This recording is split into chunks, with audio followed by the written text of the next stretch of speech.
जनाब अल्लामा हाफिज़ कारी सैयद जमाल थानवी साहब का शुक्रिया अदा करते हैं कि उन्होंने ऐसा गुलदस्ता सजाया। इलाहुल आलमीन हम सब को हर मुकाम पे इत्तिफाक इत्तेहाद की तौफीक नसीब फरमाए।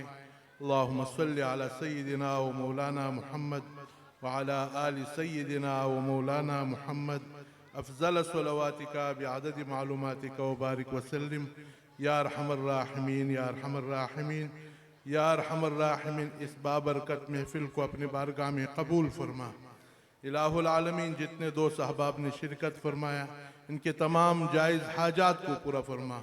इलाहुल आलमीन इस महफिल के बरकत से मुल्क खुदादाद पाकिस्तान के 6 अतराफ से हिफाजत फरमा। या अरहमर राहिमीन फ़लस्तीन के मुसलमानों के हिफाजत फरमा। इलाहुल आलमीन उन अग़यार को नेस्त व नाबूद फरमा।